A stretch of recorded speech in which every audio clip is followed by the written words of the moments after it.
What it do, everybody? It's your boy King Crowder back again with another edition of History You May Not Know and Things That Are Not Taught in Detail for Show. Today's lesson is about one of the most misunderstood Black Americans in the past 100 or so years. Who I am talking about is the great Josiah Henson, aka Uncle Tom. I'm going to break down why that term is used to demonize one of our great Black figures in the society and the greatness of Josiah Henson and why his story is legendary. Josiah Henson was born June 15, 1789. He was an author, abolitionist, and minister. Born into slavery in Port Tobacco County in Maryland, he escaped slavery, moving to Upper Canada, now Ontario, in 1830s. He was a part of the fugitive slave labor, the one that actually wrote about his biography about slavery and made the characteristics of the subject national. He became an international success when he explained his life and what it was like growing up in harsh Jim Crow slavery. Again, born in Maryland on a plantation by Francis Newton, where he experienced slavery's atrocities. He was beaten, malnourished, starved, and traded for as he was young. Henson's father was Francis Newton, whereabout Josiah's friends and his siblings were enslaved by Dr. McPherson. He was a boy when his father was punished for standing up to a slave overseer and received over 100 lashes. In addition to his right ear being nailed to a whipping post, his father was sold away to Alabama. Think about how traumatic that is. You saw your father beaten, and he was sent away to another state simply by him standing up for his children. Mr. Henson experienced hardship, suffering at the hand of his leaders and his masters at that time, including him serving his broken arm and injuring his back. Most people have no idea when he was sold into slavery first in Montgomery County, his newly earned owners purchased Mr. Henson and kicking him. People don't know that when his arm was literally never healed or recovered properly, making him very ill, making his body virtually almost not usable. Even at a young age, he had to work in the condition, even though his body did not heal properly. Henson rose to his owner's esteem because they knew his enthusiasm as a master farmer. What they really noticed when his masters at the time felt a hardship, they were sued, and Mr. Henson began to change his active duties to a different title. He later moved to Kentucky, where he was sold around April 25th on the plantation of the Mr. Raleigh plantation.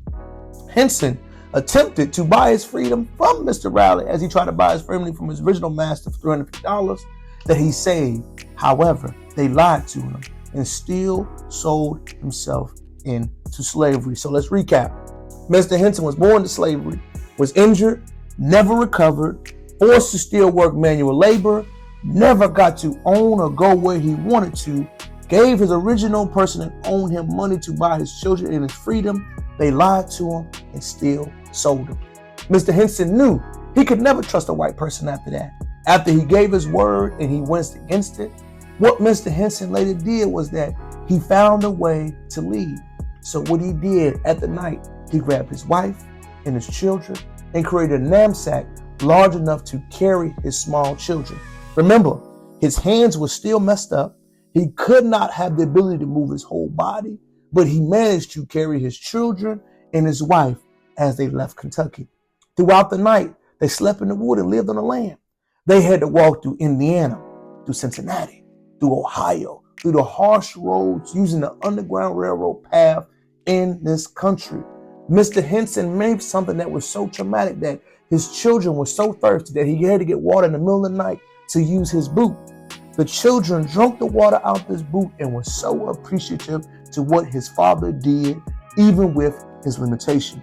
Mr. Henson used this to keep going and pushing himself to become the liberated man that he once did. Slavery in Canada was released and refugee slaves were embraced and rejuvenated. As he landed in Canada, he began to get a better life for his family. As he began to work in different areas, moving in different sides of town. He began to rent land, work on it, sort of like a sharecropper, but better understanding. Mr. Henson built himself up with his wife and with his children, made them get an education, and later on had a woman write his own biography. Mr. Henson is an American icon who stood up and died at the ripe old age of 93. His story is demonized. When people say you're Uncle Tom, it is a bad word that we still use to envision bad words on me. How we do not know is that Josiah Henson is a legendary person that would go into the field and uplift those that were working in manual labor. He would let them know by putting rocks in their cotton. He would give them water when the others wouldn't do it. He was a spook who sat by the door that made sure that you were loved, embraced, even though you may have been beaten and chatted upon. Mr. Henson's life later became Uncle Tom's story. People didn't know around when this story came out, the momentum and love for him really began to get championed. What did they have to do? He began to be a symbol of life, liberty, and standing up for yourself. So they had to demonize his name by calling you an Uncle Tom. They called you an Uncle Tom saying that you were the one working with the white man. However, what they didn't say was he was an Uncle Tom because he helped his people while trying to. They don't tell the second half of Mr. Henson's life. All we hear is a bad language about who he was and who he was supposed to be. They never mentioned his ministry, his fatherhood, his leadership, his great companionship, how he saved money, how he carried his children throughout the night while being handicapped. His story is truly legendary. Imagine walking on foot through state to state, living off the land, feeding your children and your wife, and making it to Canada, building yourself up, traveling, and becoming an international best author. Josiah Henson, a legend in his own right, and a truly inspiring story. He left Kentucky to seek his prisoner as a prisoner of war. He went against people that lied to him, that left his father around and sold his siblings. Josiah Henson is an icon in American history. His story needs to be told more. It needs to be insulated and taught how a disabled man did all he did in his lifetime. It's your boy King Crowder back again. Hopefully you learned something. Hopefully this information was very useful to you. What I wanted to go over was the real story about who Uncle Tom Cabot was. Josiah Henson, look him up. Research his information. Find all you can about this brother.